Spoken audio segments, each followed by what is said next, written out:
വളരെ ചുരുങ്ങിയ ചിത്രങ്ങളിലൂടെ തന്നെ ശ്രദ്ധേയനായി തീർന്ന നടനാണ് വിനയ് ഫോർട്ട്. ഈ നടന്റെ ഏറ്റവും പുതിയ സിനിമയാണ് ഐ ആം ഗെയിം. നഹാസ് ഹിദായത്ത് സംവിധാനം ചെയ്യുന്ന ഈ ചിത്രത്തിൽ ദുൽഖർ സൽമാനാണ് നായകൻ. അടുത്ത കാലത്ത് വന്നതിൽ ഏറ്റവും ചെലവേറിയ ചിത്രങ്ങളിൽ ഒന്നാണ് ഐ ആം ഗെയിം എന്നും വലിയ പ്രതീക്ഷയാണ് ആ സിനിമയിലൂടെ തനിക്കുള്ളതെന്നും വിനയ് ഫോർട്ട് പങ്കുവയ്ക്കുന്നു. ദുൽഖർ സൽമാനൊപ്പം അഭിനയിച്ച അനുഭവത്തെക്കുറിച്ചും വിനയ് ഫോർട്ട് പങ്കുവയ്ക്കുകയുണ്ടായി.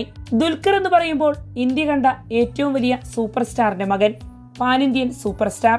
500-ൽ കൂടുതൽ വണ്ടികളൊക്കെ ഉള്ളയാളാണ്. വലിയ ചിന്തയൊക്കെ ഉള്ളയാളാണെന്നാകും ദുൽഖറിനെ കുറിച്ച് നമ്മൾ ചിന്തിക്കുക. പക്ഷേ ഐ ആം ഗെയിമിന്റെ ഷൂട്ട് കഴിഞ്ഞപ്പോൾ മനസ്സിലായി ദുൽഖർ നമ്മളെപ്പോലെയൊക്കെ തന്നെയാണെന്ന്. അയാൾക്ക് അയാളുടേതായ സ്ട്രഗിളുകളുണ്ട്. അയാളുടെ ഇനീഷ്യൽ ജേർണിയിലൊക്കെ കഷ്ടപ്പാടായിരുന്നു. നമ്മളെപ്പോലെയൊക്കെ തന്നെ ചിന്തിക്കുന്നയാളാണ് ദുൽഖർ.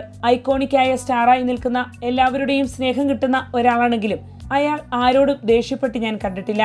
വളരെ ജെനുവിനായിട്ടുള്ള ആളായിട്ടാണ് അദ്ദേഹം പെരുമാറുന്നത്, വിനയ് ഫോർട്ട് പങ്കുവച്ചു.